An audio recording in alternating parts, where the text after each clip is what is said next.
A continuación escucharemos, dentro de la serie de Primera a los Corintios, el mensaje titulado Matrimonio y soltería desde un punto de vista bíblico, por el pastor Sugel Michelén. Primera carta de Pablo a los Corintios, en el capítulo 7, en el versículo 1, nosotros vemos que la iglesia de Corinto había enviado una carta al apóstol Pablo planteando algunas interrogantes sobre la vida cristiana. Y parece que la primera de esas interrogantes era acerca del matrimonio. Dice en el versículo 1, en cuanto a las cosas de que me escribisteis. Noten, Pablo está respondiendo aquí la inquietud por escrita de ellos. Bueno le sería al hombre no tocar mujer. Por lo que Pablo dice aquí, parece que algunos miembros de esta iglesia estaban reaccionando a la depravación moral que caracterizaba a la ciudad de Corinto, al punto que algunos habían llegado a comenzar a ver el sexo como algo impuro. ¿Deberían los cristianos practicar la abstinencia en medio de una sociedad tan corrompida? Ahora, me llama la atención la manera tan sabia, por supuesto inspirado por el Espíritu de Dios, que Pablo responde esa pregunta. Pablo les responde a los corintios que si una persona decide quedarse sin casar, está en su derecho de hacerlo. Ahora, de inmediato Pablo introduce una advertencia, versículo 2. Pero a causa de las fornicaciones cada uno tenga su propia mujer y cada una tenga su propio marido. Promover el celibato parece algo muy santo, pero la realidad es que puede terminar promoviendo una mayor inmoralidad. Mis amados hermanos, exigirle a un hombre o a una mujer que se quede sin casar para servir a Dios o por cualquier razón, cuando esa persona no tiene el don de quedarse así, es colocarlo en una posición sumamente arriesgada. Versículo 7. Quisiera más bien que todos los hombres fuesen como yo, pero cada uno tiene su propio don de Dios, uno a la verdad de un modo y otro de otro. El celibato, dice Pablo, es un don que no todo el mundo tiene. Versículo 8, digo pues a los solteros y a las viudas que bueno les fuera quedarse como yo, pero si no tienen don de continencia, cásense, pues mejor es casarse que estarse quemando. Noten, hermanos, el balance de Pablo en este texto. ¿Y qué de los que ya están casados? ¿Pueden ellos dentro del matrimonio practicar el celibato? Bueno, eso es lo que Pablo pasa a responder a partir del versículo 3. Y lo primero que el apóstol Pablo establece claramente en este pasaje es que los casados deben cumplir fielmente el deber conyugal. Versículo 3, el marido cumpla con la mujer el deber conyugal y asimismo la mujer con el marido. Yo sé, mis amados hermanos, que este es un pasaje que no suena muy romántico, pero qué realista es. Lo que Pablo está diciendo aquí es que tanto el hombre como la mujer deben estar siempre dispuestos a cumplir el deber conyugal. Es decir, en palabras más claras, deben estar sexualmente disponibles para sus cónyuges, aún en aquellos momentos cuando no tienen deseos de hacerlo. Y la razón que Pablo da es muy poderosa. Desde el momento en que nos casamos, dejamos de tener derechos sobre nuestros cuerpos. Versículo 4, la mujer no tiene potestad, no tiene autoridad, no tiene derecho sobre su propio cuerpo sino el marido. Ni tampoco tiene el marido potestad sobre su propio cuerpo sino la mujer. En la esfera del matrimonio, tu cuerpo le pertenece a tu cónyuge. Y quiero subrayar que en este pasaje el apóstol Pablo no le da más derecho al hombre que a la mujer. Ninguno de los dos deben negarle al otro lo que por derecho le pertenece. Versículo 5, no os neguéis el uno al otro, no lo hagan, a no ser por algún tiempo de mutuo consentimiento, para ocuparos sosegadamente en la oración, pero volved a juntaros en uno para que no os tiente Satanás a causa de vuestra incontinencia. O sea, Pablo dice que la abstinencia sexual en el matrimonio es una posibilidad, pero primero debe ser por mutuo acuerdo. En segundo lugar debe ser por un propósito específico. Pablo dice aquí, para ocuparos sosegadamente en la oración. Es decir, si alguno de los dos quiere tener un tiempo intenso de oración, y por poco tiempo, dice Pablo, para que no se expongan a tentaciones innecesarias. Por supuesto, se sobreentiende por otros pasajes de las Escrituras, se sobreentiende que tanto el hombre como la mujer deben ser sensibles al estado en que se encuentra el otro. Hay momentos en que por amor a nuestro cónyuge debemos ser pacientes, esperar una ocasión más propicia, pero mis amados hermanos, sigue siendo un mandamiento que ninguno de los dos cónyuges tiene derecho a negarse al otro. Así que la primera enseñanza de este pasaje es que los casados deben cumplir fielmente el deber conyugal. La segunda es que los casados deben preservar sus matrimonios. Versículo 10, pero a los que están unidos en matrimonio, mando no yo, sino el Señor, que la mujer no se separe del marido. Y si se separa, quédese sin casar o reconcíliense con su marido, y que el marido no abandone a su mujer. En estos primeros dos versículos, Pablo evidentemente se está refiriendo a parejas donde ambos son cristianos. ¿Y cómo lo sabemos? Bueno, porque a partir del versículo 12, como vamos a ver en un momento, Pablo se refiere a parejas mixtas y dice, eso es otro caso, donde hay un cristiano y uno que no lo es. O sea que en los versículos 10 al 11, Pablo está hablando a parejas cristianas. ¿Y cuál es la enseñanza de Pablo a las parejas cristianas? Que por mandato expreso del Señor Jesucristo, ninguno de los dos tiene derecho a dar por terminada la relación matrimonial. Por eso es que Pablo dice, mando no yo, sino el Señor. En otras palabras, esto es algo que Cristo enseñó directamente durante su ministerio terrenal. Vamos a Mateo capítulo 19. Hermanos, si hay una enseñanza que es importantísima en una época como esta en la que nos ha tocado vivir, es esta enseñanza de Cristo acerca del divorcio. El divorcio está a la orden del día. Ahora, en la época del Señor Jesucristo pasaba algo muy similar. Había una escuela rabínica, es decir, una escuela de enseñanza que decía que un hombre podía divorciarse de su mujer casi por cualquier cosa. O sea, por ejemplo, si un hombre iba por la calle y encontraba una mujer más bonita que la suya, ya la suya pasaba a ser indecente y podía divorciarse de ella y casarse con otra. Si le quemaba el pan, si la suegra se metía demasiado, cualquier cosa. Y es en el contexto de esa cultura de divorcio que un grupo de personas se acerca al Señor y le pregunta en el versículo 3. Vinieron a él los fariseos tentándole y diciéndole, ¿es lícito al hombre repudiar o divorciarse de su mujer por cualquier causa? Fíjense la pregunta. ¿Es legítimo que un hombre se divorcie por cualquier causa? Él respondiendo les dijo, ¿no habéis leído que el que los hizo al principio, varón y hembra los hizo? Y dijo, por esto dejará el hombre a su padre y a su madre y se unirá a su mujer y los dos serán una sola carne. Así que ya no son más dos, sino una sola carne. Por tanto, lo que Dios juntó no lo separe el hombre. Le dijeron, ¿por qué Moisés mandó dar carta de divorcio y repudiarla? Fíjense, Moisés no mandó eso, Moisés lo permitió. Dios, a través de Moisés, dio un permiso, no un mandamiento acerca del divorcio.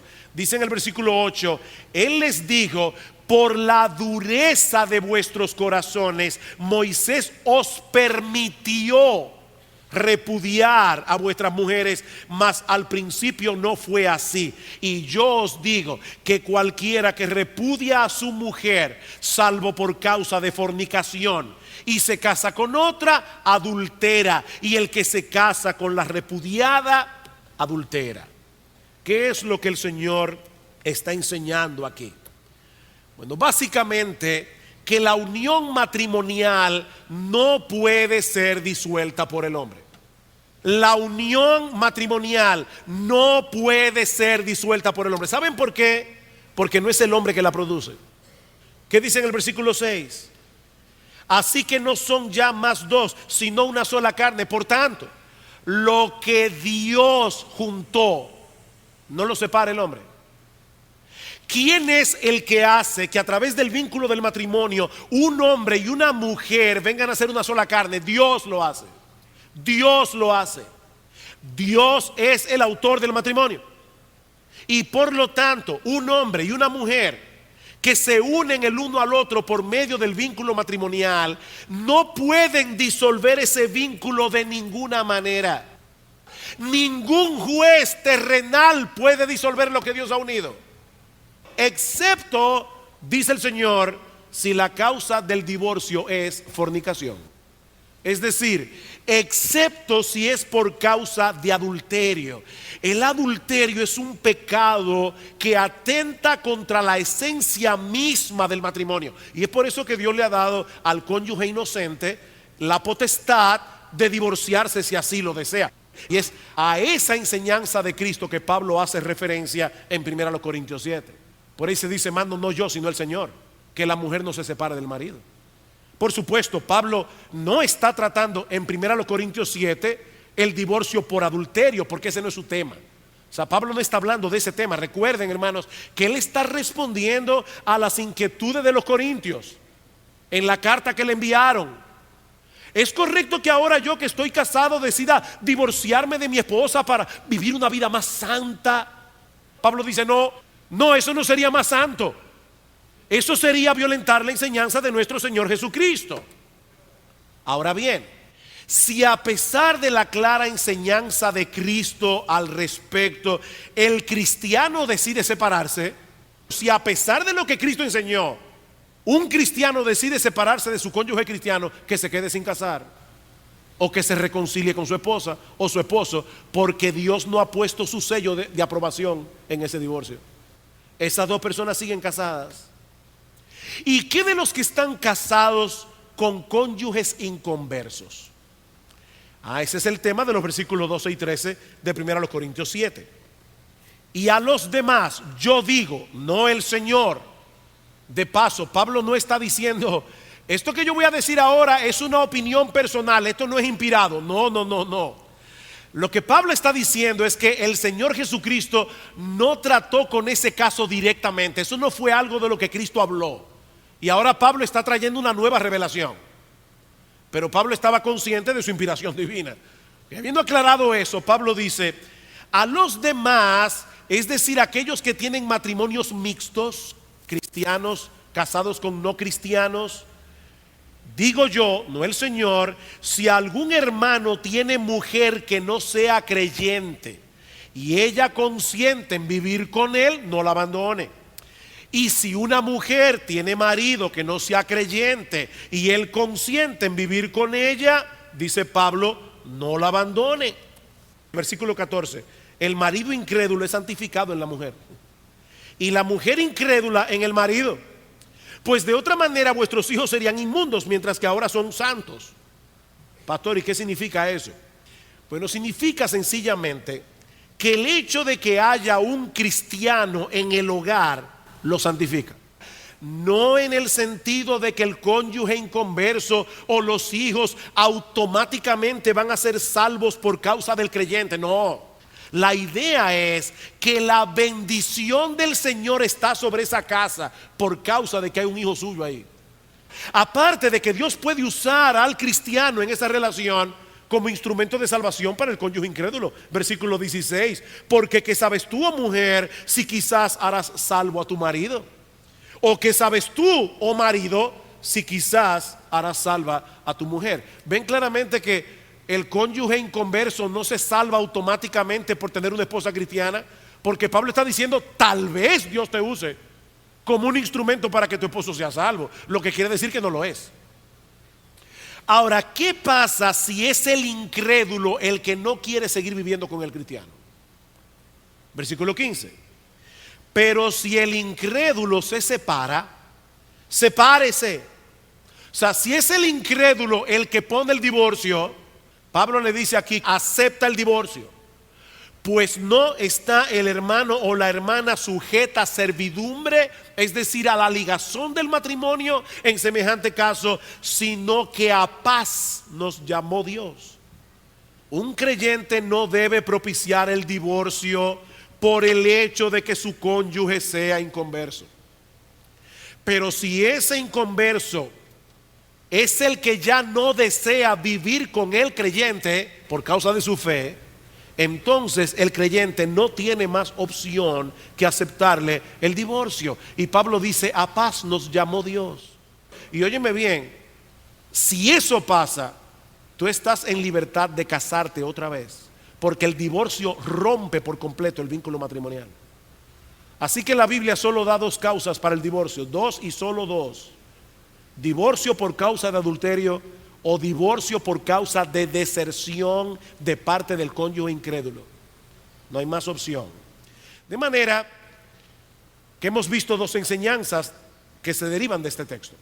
En primer lugar, los casados deben cumplir fielmente el deber conyugal. En segundo lugar, deben preservar su matrimonio salvo condiciones excepcionales. Pero Pablo nos enseña también en este pasaje, en tercer lugar, que para algunas personas, bajo ciertas circunstancias, la soltería puede ser una mejor opción que el matrimonio. Versículo 25. En cuanto a las vírgenes, es decir, las solteras que todavía no se habían casado, no tengo mandamiento del Señor, mas doy mi parecer como quien haya alcanzado misericordia del Señor para ser fiel. Tengo pues esto por bueno a causa de la necesidad que apremia, que hará bien el hombre en quedarse como está. Estás ligado a mujer, no procures soltarte. Estás libre de mujer, no procures casarte. Pastor, ¿qué es lo que Pablo está enseñando aquí? Bueno, la frase clave de este texto se encuentra en el versículo 26. A causa de la necesidad que apremia. Literalmente, a causa de la crisis actual. O como lo traducen otras versiones, a causa de la calamidad que se nos viene encima. Nosotros no sabemos con exactitud cuál es la problemática de la que Pablo está hablando en este texto. Pero es muy probable que Pablo se esté refiriendo en ese pasaje a la persecución que estos cristianos ya estaban experimentando por causa de su fe y que se agravaría terriblemente unos años más tarde. Unos 10 años después de que Pablo enviara esta carta, se desató la persecución de Nerón. Y hermanos, fue una persecución horrible. En esa circunstancia tan inusual, la soltería tiene muchas ventajas. En esa circunstancia tan inusual, como dice John MacArthur, la persecución es ya de por sí bastante difícil para un soltero, pero los problemas y el dolor se multiplican para el que está casado. Sin embargo, aún en esa circunstancia, Pablo insiste que ese era un asunto que cada cual debía decidir según los dictados de su conciencia. Versículo 28. Más también si te casas no pecas, y si la doncella se casa no peca, pero los tales tendrán aflicción de la carne, y yo os la quisiera evitar. Miren, mis hermanos, el matrimonio es una bendición de Dios. Pero mis hermanos solteros, el matrimonio no es una panacea que resuelve todos los problemas. El matrimonio trae problemas. El matrimonio tiene sus aflicciones. Eso es parte integral de estar casados. Y eso nos lleva de la mano a nuestra cuarta enseñanza en este pasaje. Hemos visto, los casados deben cumplir fielmente el deber conyugal. Los casados deben preservar sus matrimonios bajo ciertas circunstancias, por alguna razón específica. Puede ser que para algunos la soltería sea una mejor opción que el matrimonio. En cuarto lugar, estemos casados o solteros, debemos mantener en orden nuestras prioridades. Versículo 29. Pero esto digo, hermanos, que el tiempo es corto. Resta pues que los que tienen esposa sean como si no la tuviesen, y los que lloran como si no llorasen, y los que se alegran como si no se alegrasen, y los que disfrutan de este mundo como si no lo disfrutasen, porque la apariencia de este mundo se pasa. ¿De qué está hablando Pablo aquí? Bueno, mis hermanos, es obvio que Pablo no puede estar anulando todo lo que él dijo al principio acerca del deber que tenemos de cuidar nuestros matrimonios. Pero sí nos está enseñando, escuchen con atención, Pablo nos está enseñando aquí que la temporalidad de este mundo presente, en contraste con el mundo venidero, debe moderar todo cuanto hagamos en nuestra vida aquí y ahora. Para decirlo más claramente, el hecho de estar casados y de tener que cuidar de nuestras esposas y de nuestros hijos, de ninguna manera debe ser un obstáculo para nuestro servicio al Señor y para nuestro servicio en su reino. Una cosa no debe ser un obstáculo para la otra. Lo que Pablo nos está diciendo aquí no es que dejemos de amar a nuestras esposas, no es que dejemos de disfrutar de las cosas legítimas de este mundo. Pablo dice en 1 Timoteo capítulo 6 versículo 17: a los ricos de este siglo manda que no sean altivos, que no pongan su esperanza en las riquezas, las cuales son inciertas, sino en el Dios vivo que nos da todas las cosas en abundancia. ¿Para qué, hermanos? Para que las disfrutemos. No, Pablo no está prohibiendo aquí que nosotros disfrutemos de las cosas que Dios ha hecho y que son perfectamente disfrutables. Lo que Pablo nos está diciendo aquí es que nosotros debemos poner en orden nuestras prioridades. Alguien dijo muy sabiamente que el verdadero reto del cristiano no está en separar lo que debe amar de lo que no debe amar. Dice, no, el reto está en darle prioridad a cosas que debemos amar sobre otras cosas que también debemos amar. Déjenme darles un ejemplo. El Señor dice en Mateo capítulo 6 versículo 33 que los cristianos deben buscar primeramente el reino de Dios y su justicia, y todas estas cosas os serán añadidas: ropa, vestido, alimento, todo. El Señor no nos está prohibiendo aquí que amemos otras cosas, pero sí nos está diciendo que el amor que tenemos por esas cosas debe estar subordinado al amor que le tenemos a Él y a su reino. ¿Ven la idea? Aplicando esto al matrimonio, nosotros sabemos que la Biblia nos manda a amar a nuestras esposas como Cristo amó a la iglesia.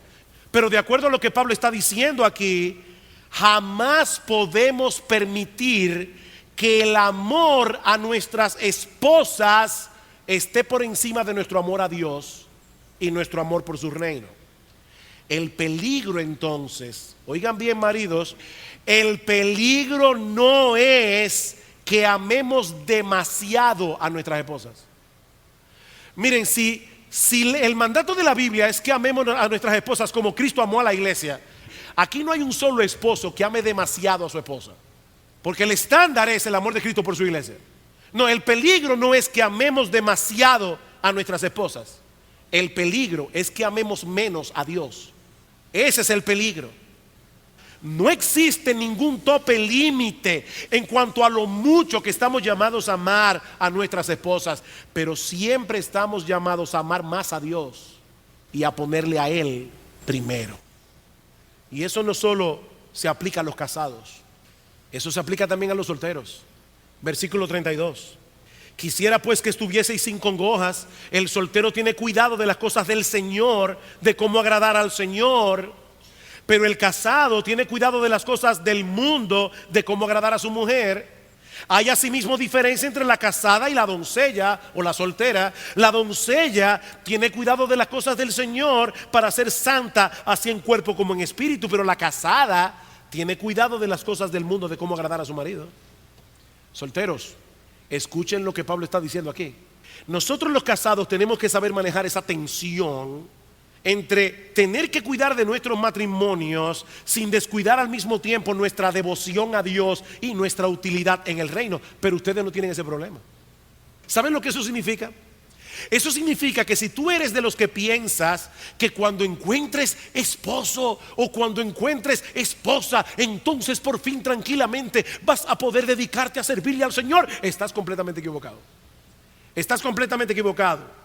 La perspectiva bíblica es que el soltero debe sacarle ventaja a su soltería, entregándose por entero al servicio de su Salvador.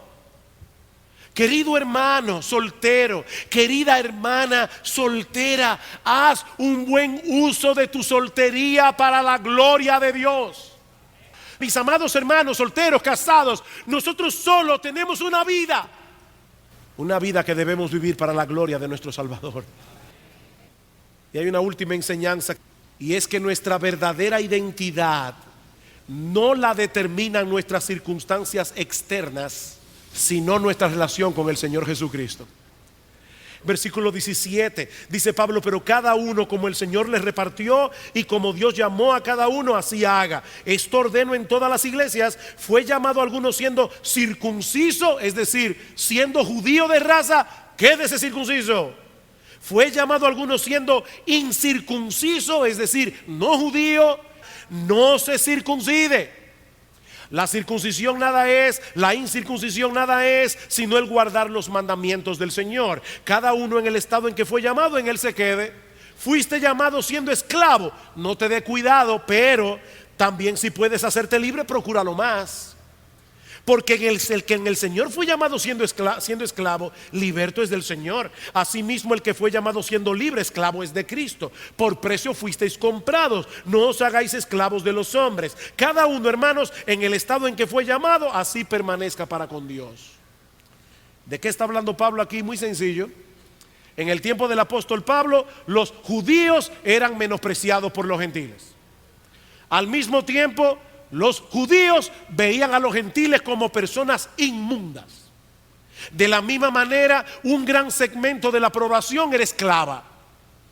Y ahora Pablo le dice a los judíos, a los gentiles, a los esclavos, que todas esas cosas que marcan la diferencia en el mundo no son las que determinan nuestra verdadera identidad.